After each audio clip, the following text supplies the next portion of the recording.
Welcome to Penang Institute's podcast series, The Road Ahead, where we discuss contemporary ideas that can shape our shared future.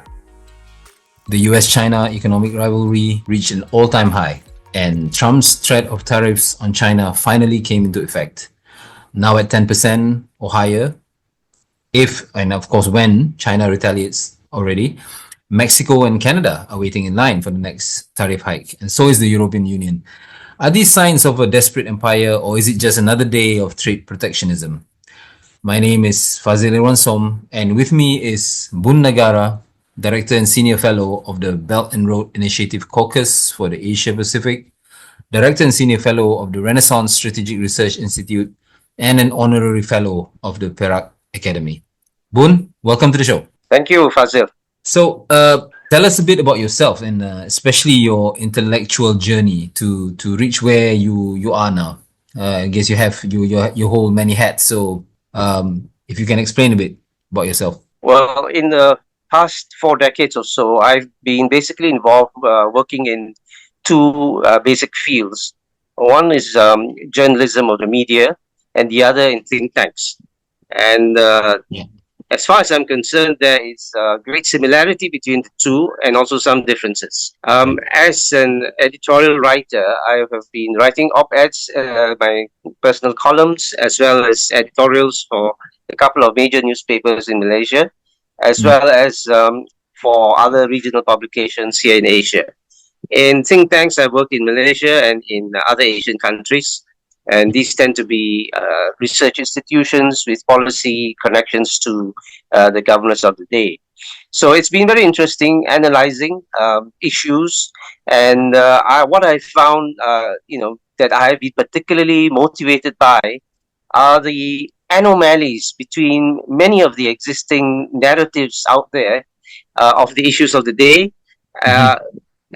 And between those narratives and the actual realities, after investigating them in a very impartial academic fashion, and the anomalies I felt needed further analysis and exposition, sometimes revealing and exposing some of the misperceptions, and sometimes also deliberate narratives that are wrong, which we now call fake news or false narratives, in order to correct the picture of what is actually going on. What are these anomalies, if you can explain? Well, for example, the whole issue of ASEAN, so many misperceptions, very often through ignorance, but also sometimes through deliberate misperceptions, misinterpretations, and spins that skew ASEAN to say that it is basically a Western organization or pro-Western alliance of some kind, when in fact it is basically very from the beginning a very non-aligned in effect and functionally neutral organization. And also we all see nowadays increasingly misperceptions and false narratives about the South China Sea, based on a few facts, but a lot of also non-facts and misperceptions of the actual issues between, say, for example, among the different claimants to the South China Sea, and some of the actions that have been taken by those countries as well. Right. I will get into the South China Sea issue, and I think that warrants good discussion on it. As you know, it's flavor of the day for discussion. But before that, perhaps if I can ask you a bit about China, since we're talking about the South China Sea. As you know, elephant in the room, China's rise is getting everybody interested in the role of China taking place in the region and the rest of the world. But how has the rise of China for you affected you, and how do you see its role in the region and what it can take in the future? Well, first of all, it's been said, although it's not always appreciated, that China has for a long time been a major power, in fact, a superpower. It's only been in the past couple of centuries that it has, as a result of its own domestic challenges and problems, been inward looking and therefore withdrawn from the world as such. So today, China is coming back. It's not that China is suddenly emerging; it is re-emerging. It's been here for a long time as a major power, and it has not presented serious problems to other countries in this region. So the rise of China today takes place on many fronts. It's not just economic, although that is a major front of China's development, but on practically every sphere that China has been developing and growing. Apart from the economic, as I said, there's also China being the world's biggest developer of alternative or green energy, as well as the biggest consumer of energy. It is not only expanding in terms of green energy sources, but also fossil fuels and nuclear, and every way it is growing. So there is no exception as such where China is lacking in development. It is growing in all directions and on every level. And so its influence is great and becoming greater, but that's not necessarily to mean that it is necessarily a challenge or even a threat to any country.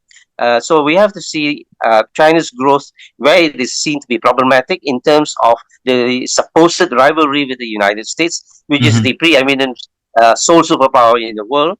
And the US may feel threatened by it, although there are grounds for rejecting that assumption. And certainly the US position is not shared by other countries which are not superpowers. So, we have to look at it from the angle of any particular country involved. But even in the West, they may not necessarily adopt the identical position of the US just because they are in the Western Hemisphere. And certainly in Asia, we have our own national perspectives. Right. Well, talking about the projection of power, of course, in this case, China, with its with the popular Belt and Road Initiative, or BRI, obviously, as you said, this is one of the ways we can argue that is a benign policy that is aimed to connect the different countries of the world in terms of trade and transport links, sea and road, right? So, yeah, what if all goes well, in an ideal world, what do you think could be the ramifications of this policy for the whole world? Do you think, as I was saying just now, it has benign intentions of what they said in at the outset of bringing these countries together, or do you feel that this could be?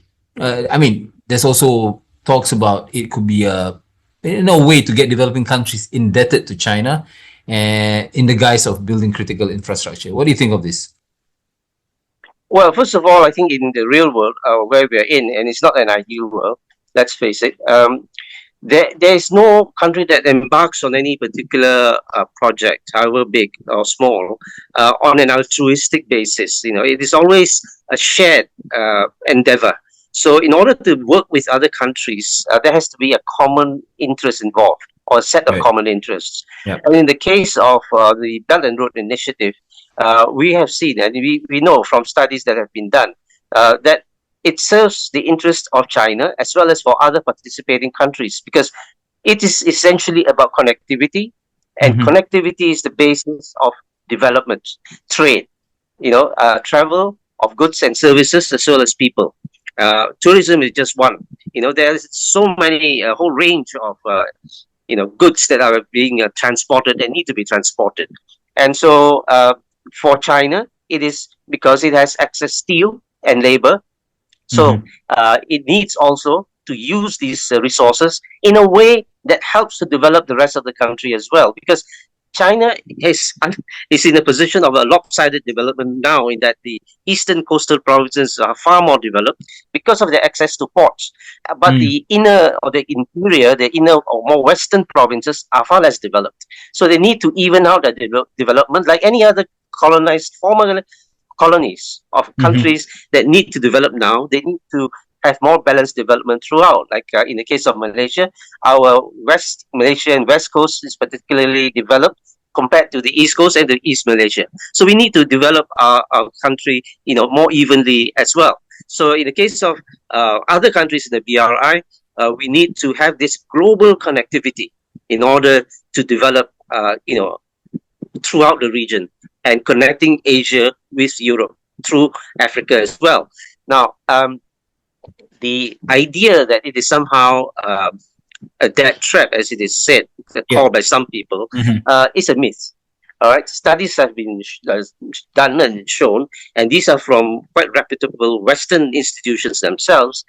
For example, Chatham House in London, Cambridge University in the UK, the Lowy Institute in Australia, the Belt and Road Institute in Sweden, as well as Bloomberg itself last year came out with around past few years there have been reports and studies going back some time that show that this is basically a myth that is promoted to try to give a bad picture to the BRI by countries, particularly those that are not in the BRI. So, it is really something that helps develop connectivity, trade, and commerce economically for everybody who is involved. Not every country will benefit equally, definitely. But as long as all countries benefit, I think that's the main issue. Yeah. In fact, in the US, there's been this former Defense Department staff, Perak Academy, who is a writer and also a geopolitical analyst, who says that the US should be part of the Belt and Road Initiative as well as the CPTPP because it benefits everyone. It benefits the US as well if it joins. But the establishment view in the US is that no, you have to keep away from it, and if it's as far as possible to deter others from joining it. So what we have seen in those countries that have some problems, like Sri Lanka, which has been often cited, the problems actually come from the governments themselves, local governments, especially when they have disagreements with their opposition parties. And then one country is for, the other against, and when it comes to due diligence on major projects like BRI projects, there is a lack of that needed due diligence. And so, there is this problem that is domestically rooted much of the time. And, we do not see that in countries which conduct themselves and their accounts properly. And also, in the case of Malaysia, it is sometimes said that the Forest City residential project, as part of the BRI, has failed and so on. Well, the Forest City project has never been part of the BRI. All right. Right. A BRI is intergovernmental. Forest City is developed, commercially by a private company. And also, it's not an infrastructure project; it's a residential condominium project. So, not every project involving China is a BRI project. You can say there's that, a lot for of example, misconceptions in that. Yeah, you're right. Yeah, you could even, if you take it to extremes, you could say that a shoe factory or a tire shop has to do with the BRI because the shoes and the tires go on the road, for both road and parallel road. So that's ridiculous. So let's be serious about this. It has to be a major infrastructure project that relates to connectivity with other countries, and it has to be government to government. So, that is what the BRI forum every 2 years is about. So this is something which escapes many people who tend to be critical but actually end up being cynical, which is being negative. So let's get out of all that and have a more serious discussion. I agree with you. And in the same vein, because I just want to bring up this thing about, as you know, yes, critical infrastructure is very important for countries, and the fact that this brings the business foundations of various sectors to the next level, and of course FDI. Everyone loves the FDIs coming into the country, but the problem often cited is the fact that with these investments coming in from China, there's not much of a technology or skills transfer, because mostly this Chinese, the Chinese, they bring their own workforce into the country to work on the projects and stuff like that. So this whole thing about transfer technology and tech is not that forthcoming. I understand now that you mentioned about the fact that if it's private sector, then it is a private sector issue. But then again, it is quite specific to the Chinese companies. What do you think of this? Well, I mean, Chinese companies have to be assessed individually because you cannot lump them all together and say they're the same. Just like in any other country, each company that operates anywhere has to be assessed for its strengths and weaknesses and whatever problems, if any. So in this particular case, I think the problem is in Malaysia has been solved. Some cynics call Forest City a ghost town and so on, but Mm. more than 75% of the units have already been sold, bought over by people. It's a matter of actually tidying up the infrastructure in terms of the common areas, the roads and so on, and then in time people will move in, and it is in a good location, between Johor and Singapore. It's a prime area, especially if the rail connectivity that comes in, with the high speed rail, we are connecting Malaysia with Singapore. But just to add a bit, the Belt and Road Initiative also complements the UN Plan 2030 for infrastructure, as well as the ASEAN Plan that has been declared in 2010 in Hanoi, known as the Master Plan for ASEAN Connectivity. Now, all Mm. these are very complementary, with the difference being that within ASEAN, we only have very limited resources, and we can only build the infrastructure among the ASEAN countries. When China comes in with the BRI, it extends it, it develops it further, and connects ASEAN countries with others in Africa and Europe all the way to the UK. So, this is something that helps to support and to expand ASEAN's plan, as well as what has been planned by the UN itself. So, all this is very complementary, and we have to look at the positive aspects of it, as well as, beware of some of the pitfalls that may still occur. And I guess there should be more like discussions on the issues of BRI, and have more dialogue about it. How we can both on an intergovernmental level, how we can solve Mm. these problems. I mean, these are not unsolvable issues, of course, as you know. But it takes more dialogue to actually Yeah. get these real problems addressed at the governmental level. And also, yeah, not unsolvable, and also not unavoidable. Some of Right. these challenges can be avoided, by having better due diligence of all the Mm-hmm. governments involved. Yeah, Especially the exactly. recipient or host governments, which may be looking for an opportunity for graft, is because huge funds are involved. Mm-hmm. So I think from Malaysia's own experience, we have to be more careful as well, have more due diligence at every level on everyone. Yeah, true. I mean, I guess it goes back to our own management as well, right? Yes. Mm.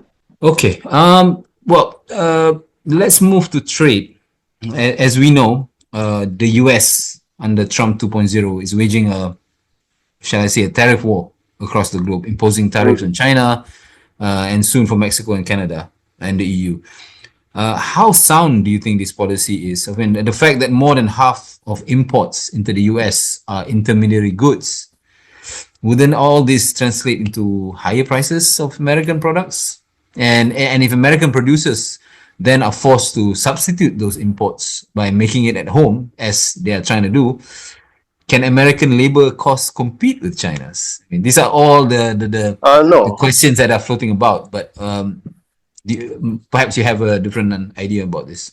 Well, no. I mean, no other country right now can compete with China when you consider all the conditions. Right. It's not just cheaper labor, because Chinese labor is no longer that cheap. It's also to do with a host of other issues, including infrastructure, which China is leading in. Let's face it. Um, Infrastructure in terms of ports, airports, and all that for shipping cargo, and all the rest. It is what's called the manufacturing ecosystem that Right. no other country has at that level. That is Mm. why leading American companies like Apple and Tesla are producing a lot in China even now. Yeah, I So mean, why did they go to China? Apple's biggest factory is Foxconn, right, in China. Yes, but later this year, Apple is due to launch its first iPhone made of microchips manufactured in Arizona in the US itself. Ah, okay. Well, we'll see. The microchips in the iPhone is only one of the components, or a few of the components in the phone, but there are others.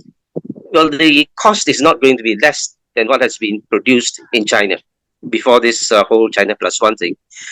So, any product in the world to be competitive has to be cost competitive as well, among other things, right? Right. It's unlikely that anything manufactured in the US can be more cost competitive compared to China. And that is a given. Although some people may not like to talk about it much, you can't get away from that fact. Now, so far, Taiwanese companies like TSMC Yeah. have been lured by Biden's subsidies, hundreds of millions, if not more. And the TSMC has not moved fully to the US. It's also unlikely to do so. Mm. To do so would be to have Taiwan lose its assets, its strengths, and no country or no territory or nobody will want to do that. Mm. And we will see how far TSMC actually moves to the US or anywhere else. The Mm. whole idea of China plus one, in order to, the Europeans prefer to call it de-risking or de-linking or whatever, rather than decoupling, which is Yeah. Biden term. So it is not going well because, for example, the typical countries I mentioned as alternatives to China are India and Vietnam. Mm. Vietnam lacks the scale of China. It also lacks the ecosystem and also the infrastructure in particular. India infrastructure is a problem. Work culture is a problem, as some of the American companies that have gone there have experienced. The whole, environment involving labor unions and so on is different. Whereas in China, you have a culture of workaholism in addition to all the other strengths, which Mm. someone, an investor like, besides Tim Cook of Apple, but, Elon Musk of Tesla and other companies have appreciated. So, it is not something easy for any country to compete with. Yes. So China plus one eventually isn't going to work well compared to, continuing their investments and their presence at the previous level in China. So right now, Tesla cars of the US, for example, are mostly manufactured in Germany and in China. One of the biggest factories is in Shanghai. It's also manufactured in Texas, but most of it actually comes from China. And you could say the same about Apple, although they have been moving to in part to India, for example. But Mm. this plus one in China plus one strategy isn't really working as well as it was intended to do so. Yeah. Well, I mean, in a way, as you said just now, it is very hard to compete with China in terms of costs and now in terms of its quality as well. Mm. With this being said, I mean, trying to empathize on with the likes of the EU and the US, how can they even protect themselves from China? But except through trade protectionism, and in a sense, tariff might be the only weapon that they have to at least have a semblance of protection of their local industries. I know it's in a way it's fatalistic because it's not gonna work. But what else? What other Mm. choices do they have? Are they gonna just continue as it is and get Chinese products to flood the market and destroy the local sectors, the domestic sector? What do you think? Well, I think not doing anything at all would be better than the sanctions and the high tariffs, because what these curbs have done for China is to actually propel China faster and forward even more, Mm. because of U.S. protectionism. It motivates China to work harder and actually produce better, more competitive products, be Mm. more self-reliant, and therefore, China becomes less reliant on the US market Right. increasingly. And therefore, the US has, let's say, less influence in global markets as China produces more to service other markets around the world. Right. So, this whole idea of China's overproduction is really a myth. Because if you accept, like everyone does, even Mm. the fiercest critics of China, if you accept that China produces not just for itself, but for the world, for the global market, Mm. there are huge markets outside China that are still far from being saturated by China. The global south is one, Yeah. Russia, Southeast Asia. EVs, electric vehicles from China, have hardly only started to penetrate Russia, Southeast Asia, India, global South generally. And if you push China further to the wall, you're going to accelerate its industrial development even more, as we have already started to see. So, these curbs on Chinese production and the Chinese economy have actually backfired. So, the problem is the um, two administrations, Biden and Trump, in the past few years, is that they lack this creativity to think of actual solutions. Biden is probably worse in that he only followed Trump 1.0's Yeah. sanctions and so on, and then further escalated them without any alternative in mind. Surely there must be some solution that they can think of, but apparently no. And now we've seen Trump coming in, although it's only the first month or two, not having any new ideas either. But maybe let's see, a year or two. But the solution, if any, there is, and I'm sure there is a solution, must lie in actually sitting down with China and other partners to talk the way out. You cannot just strong arm another country like China, because today's China is different from China 10 years ago or 20 years ago, definitely. Yeah. So it is a very, redoubtable and, very significant economic power in its own right. China, as a political, diplomatic, or military power, has grown over the years, but it has not reached the level of its economic strength. It is the world's biggest manufacturer, the world's biggest industrial producer, world's biggest in very many ways in terms of the economy. And in terms of PPP, GDP is the biggest. And it's only going to grow bigger, especially with the curbs that have been placed on its economy by the US that serve as motivation for China to grow faster and go further. So we will see if the US does not have any creative solutions of its own, then the disparity between China and the US economically and in the industrial terms is going to grow even bigger. Okay, so now let's look at the China and the EV sector, specifically the battery EV sector. As the world grapples with the effects of climate change, changing the way we consume power and creating products is as important as ever before. And this burgeoning EV sector is touted as the cleaner alternative to petrol cars. But is it, with all the mining and extraction and the exploitation of minerals, as you can see in Congo, what's happening now? How do you think it's justified? I mean, let's move on to this climate change thing for now. What do you think? Well, we have to remember that the technology around batteries for electric vehicles is developing all the time. And not only does this development mean greater efficiency and better output, and better charging times and so on, but also more environmentally friendly methods.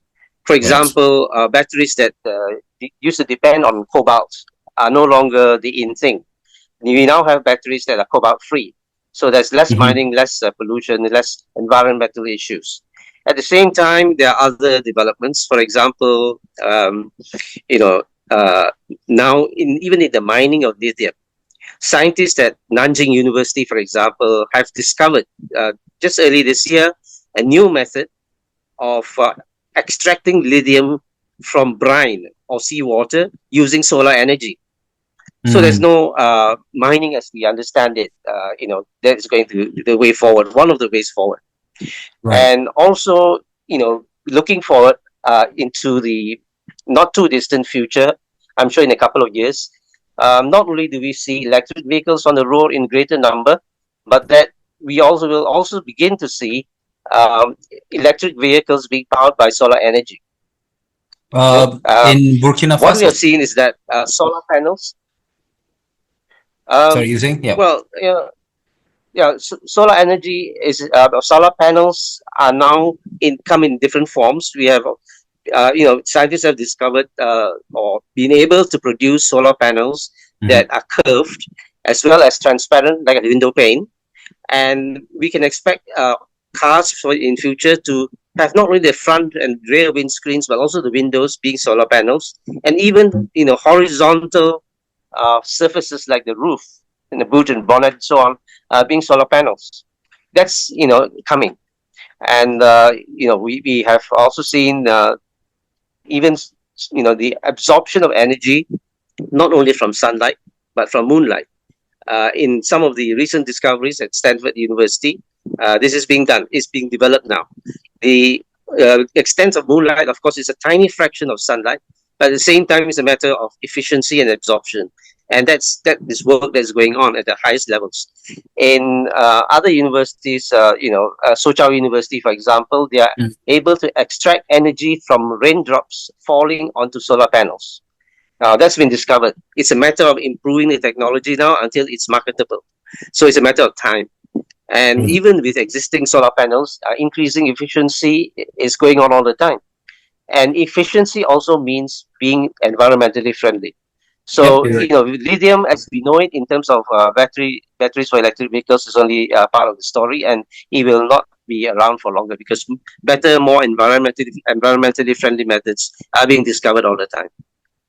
Got it. And as you know, Burkina Faso, believe it or not, a country in Africa, has just developed 100% solar powered car brand called Itawa, which can go to 330 kilometers. That's just amazing.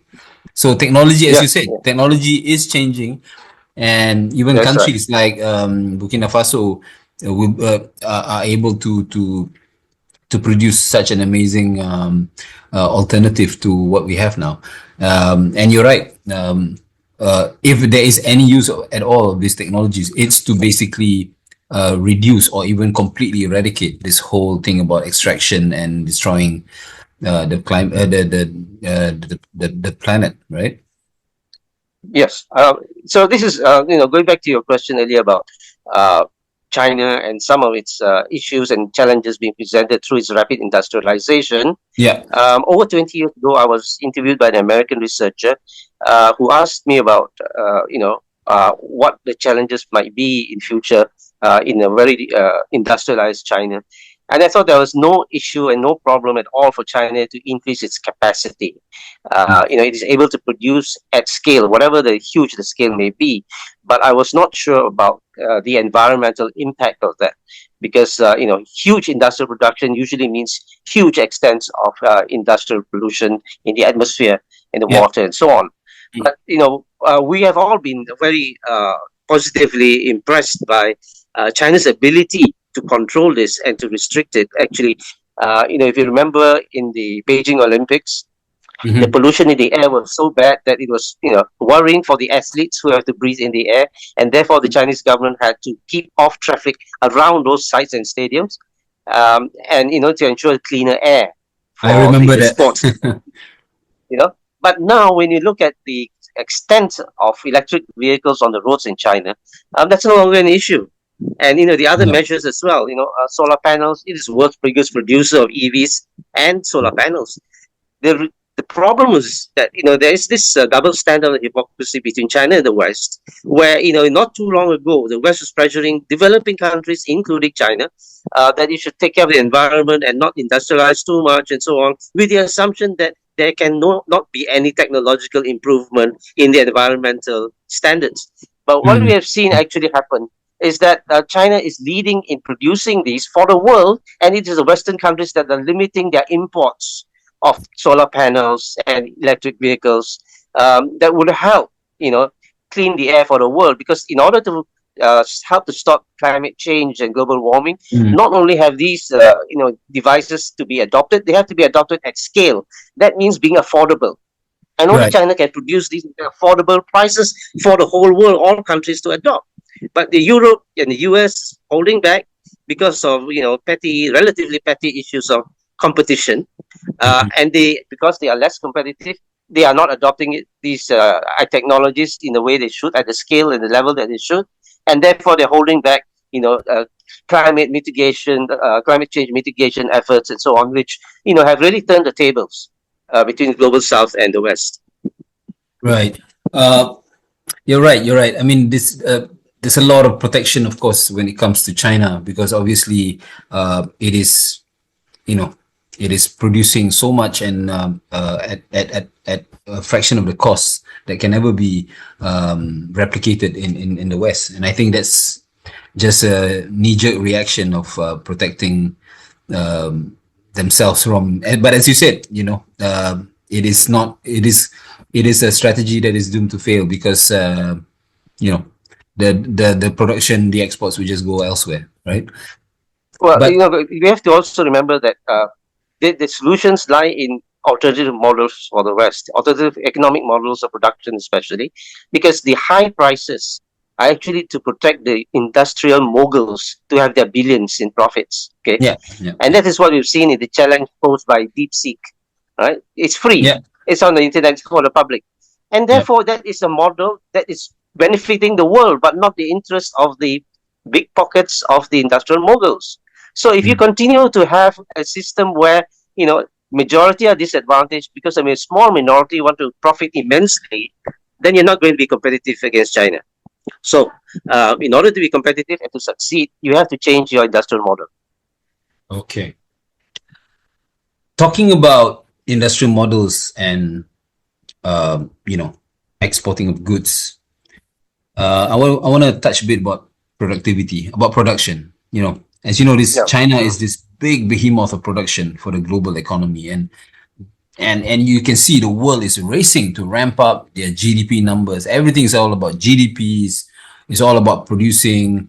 Indonesia, for example, sets its target at 8% GDP until 2029, but it's currently only growing at 5%. Mhm. Even that is a problem. I mean, they are so fixated and they're so worried about not meeting that target, and it's just build, baby, build. Is produce and produce. Yes. Is this fixation with GDP sustainable in the future? I mean, yeah, you're right. You're talking about technology, trying to reduce the carbon footprint, but inevitably, with this race of just producing and producing, you know, is you know, is this the reason why the race to exploit natural resources is happening at alarming speed? And do you think that this is sustainable for our planet? Well, actually, the race, as you call it, for GDP, high GDP levels, is ultimately only secondary. Because what is more important and what is basic, what is primary, is to raise the living standards of people, right? Right. GDP alone will not do it. In fact, a high GDP is meaningless if you also have high inflation, right? Right. So when you talk about high income country, well, yeah, if you have high inflation at the same time, high income is meaningless, or it could be, counterproductive, or not what you want. What you Mm, want is high living standards, good quality of life, and that doesn't necessarily mean having high GDP. mm, Now, ultimately, what people want are, issues relating to good living standards, security, a meaningful and rewarding career, and these are not necessarily material things, right? Material ends have their uses, but they are not the entire story. mm, So, if countries through their governments are able to construct a system where people are secure, have good, rewarding, meaningful jobs, and they have uh, good quality of life, including good health care and good education opportunities and employment possibilities, and so on. So you take care of the GDP that way, rather than just aiming for GDP and not caring whether people actually have a better standard of living, because they're quite mm. separate issues. Yeah, So I uh, completely agree with you. Yeah. yeah, so That's it is yeah. both the Please tell me. material and non-material, but at the same time we must not make uh, the material pursuit or pursuit of material wealth is a kind of hostage to actually having a better quality of life. Mm, yeah, completely agree. And it should not be at the detriment of the equality or to improve people's lives, people at the bottom of the pyramid, right? And I think these are Yeah, all things that and we need to yeah, the start thing is, shifting our countries. minds. Sorry, you were saying? Yeah, that's right. And when you have a country in like China, which is relatively recently opened to the global market, Mm, then of course there's an initial spurt of interest and even obsession for having high incomes. I mean, that's normal for every other country as well. But at the mm, same time, I think once the middle class has been created, it will go for less material things, like good health and security and so on. So we have to look at this, or in terms of what ultimately matters, and Yes. some of it may relate to a good income, but not everything. So what we see is development in the proper sense, not just in material terms, but also in non-material terms. Okay, got it. Okay, I would like to come back to our homeland, Malaysia. Yeah. Let's bring back Malaysia to the discussion. Uh, what do you think of, with all these things that we've been talking about? You know, the things happening on the geopolitical level with China and the US, and all these protectionism and protectionism trends happening around.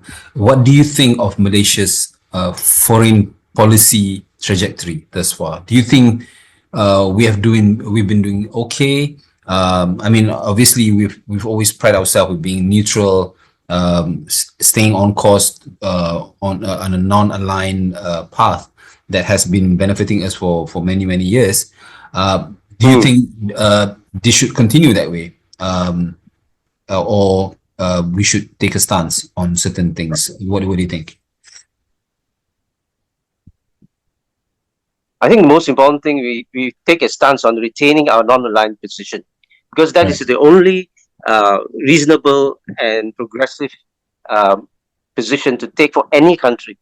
In fact, I Right. would say that is the natural position for any country, if it Right. is free from the external pressures of big powers. Now, we fought for independence and we achieved it, not to become subservient to any powerful country. Right? Right. That means we want to be non-aligned perpetually. Whether it is the Cold War or whatever war, we don't want to be involved with that, because let's face it, in the real world, if you opt to be on one side, you're actually saying that you're against the other side. We don't want to be against anybody, right? We Right. want to trade and have good relations with any country that wants to do the same with us. And this is the essence of sovereignty. It is the sovereign prerogative of any country to do that. And whether it's China, Russia, India, Japan, the US, UK, any country in Europe, or any other global South country, if you ask them, especially the major powers, which side are you aligned with, they will not understand the question, because naturally they are on their side. They are aligned with themselves for their own Yeah. interests. And every country should have enough of that self-respect in sovereignty and their sovereign prerogative to Right. decide that their interest comes first. They're not there to serve any major power or any other power. That's why, an organization like ASEAN has been formed in Southeast Asia, where every member country has equal rights and privileges as well as responsibilities. And we respect each other, to the extent that we cooperate effectively to be a major regional presence beyond even ASEAN. That's why we have, organizations like the ASEAN Regional Forum and the East Asia Summit and so on, Right. that actually involve major powers outside Southeast Asia. So ASEAN has significance because its member countries have enough self-respect to be non-aligned. ASEAN Right. itself is sorry, functionally non-aligned. So on that basis, we have geopolitical security as well. Right. Okay. So, yes, I completely agree that this whole thing about sovereignty of nations, neutrality and non-intervention, these are all integral principles of ASEAN, and it has worked for us for a very long time. And yes, it might not be, you know, policy of assertiveness to certain issues. For example, with the issue of Myanmar, for example, that is creating all this pressure on the bloc. I can see that it is, it's putting these principles to the test, of obviously, because now we have a situation where rebel factions are holding huge chunks of the country, and people are saying that, why is ASEAN only engaging with the military junta but not with these other significant factions. I mean, there are all these, shall I say, noises that comes into play when it comes to questioning ASEAN's principle, non-interventionist principle. What do you think? I mean, do you think all these can sustain the test of time, especially with the case of Myanmar? Well, first of all, these principles of neutrality, non-alignment, and so on, or non-intervention as well, are not just ASEAN principles, but UN principles, right? They are supported in the UN Charter, and ASEAN has emphasized them because of the individual histories of the member countries of ASEAN. Also because of the factor of disputed territories at sea, for example, among ourselves in ASEAN, that we have to have that policy. Now, in the case of Myanmar, it would not be quite right to say that ASEAN has recognized only the military junta. In fact, the military junta is not accepted within ASEAN meetings, and ASEAN has asked for a non-junta representative to represent Myanmar. Okay, Sometimes that is acceded to, but sometimes it is not. But ASEAN is keeping all channels open because that's good. Yeah, Myanmar is very unstable now, as you know, and yeah. just about anyone from the opposition could become, the power in the capital for the country, and rather than the junta as it is, it's not Right. going to last. So in a way, what we are doing is we are being flexible and we are keeping the channels open because we will never know who will be assuming Yes. that seat of power, right? Mm. Well, that's So, that's yeah. that's great.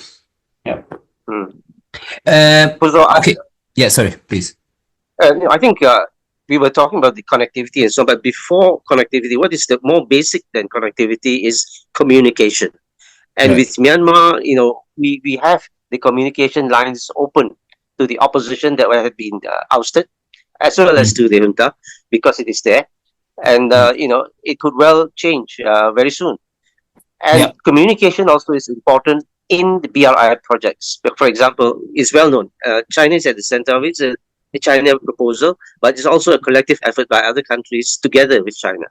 And, in that sense, communication has worked very well because in the first BRI forum in China in 2017, we had, the perception by many countries that China has taken a very dominant role, in the projects, even in supplying their workers and so on Yeah. for construction.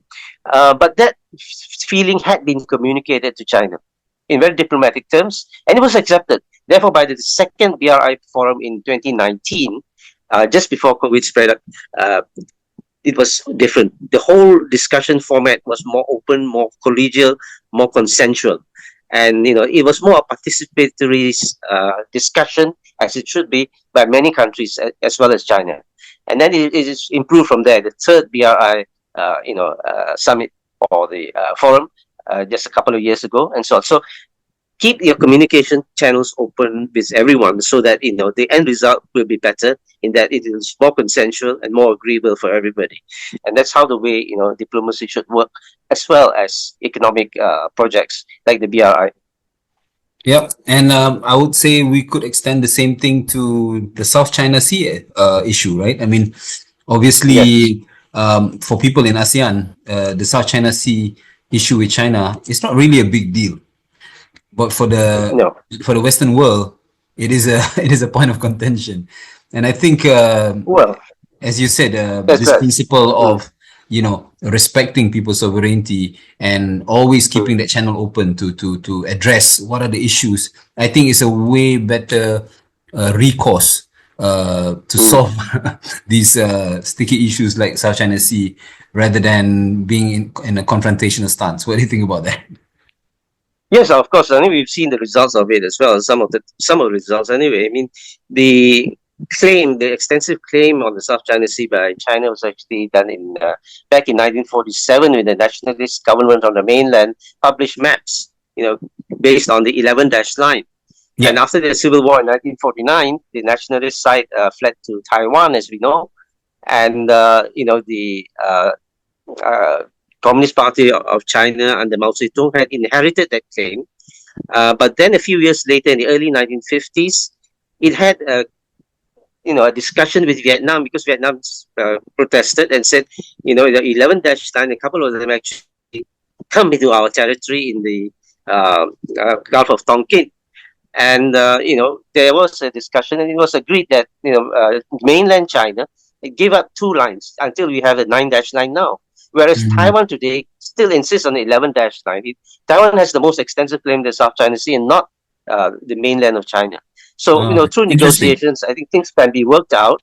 And first of all, that's one in terms of the extent of territory. And then secondly, when in the West they say, well, China has occupied and militarized some of those features, whether they call them reefs, atolls, islets, or whatever. And actually, well, out of all the claimants, 4 of them in ASEAN, as well as Taiwan, then the mainland, out of all the claimants, mainland China was the last to occupy them, only about just over a decade ago. All the other claimants had already occupied and militarized islands. In the case of Vietnam, it has occupied and militarized easily twice as many of those features as mainland China. So we have to look at the things in perspective and historically with enough of the context in order to understand what is happening. And when China says that this or that territory is core to its interest, I believe that applies to the Taiwan Strait and Taiwan, not to the South China Sea, for example, the Spratly Islands. So, that's negotiable. It has already negotiated with Vietnam a few decades ago. We know that. But if you take a confrontational approach, China will in turn take also a confrontational approach, and the prospect of discussion, negotiation, or any kind of compromise would be far less, or even disappear altogether. So I think Malaysia is correct in saying that we should have friendly discussions and negotiations. And some people get, all upset about the idea of the word negotiations without any reason. ASEAN successfully negotiated with China for the DOC, Declaration of Conduct in the South China Sea. The next step is to have successful negotiations for the COC, Code of Conduct in the South China Sea, which relates to the conduct of the parties claiming the parts of the South China Sea without any prejudice to their individual national claims. So that's on the way. So we have to have negotiations in order to go anywhere. People who are against negotiations don't want to see progress, because there can be no progress without negotiations, right? That's true. So issues of joint exploration or joint exploitation and exploration of the territories is another issue. So, first of all, let's have negotiations in a very diplomatic way that has to be agreeable, ways that are agreeable to all the parties concerned. Because to shut out negotiations altogether is no way out for anyone. It doesn't solve anything. It is likely to lead to more misunderstanding and disagreements. So that's not the way to progress. Completely agree. 100% agree. Well, Bunn, that's all we have for today. I really, really enjoy this conversation. Great conversation with you. So really, thank you so much for taking the time Thank you to do this. Thank you, Fazil. So for those tuning into China issues, this episode is definitely for you. You've been listening to The Road Ahead, and that's all from me. Thank you.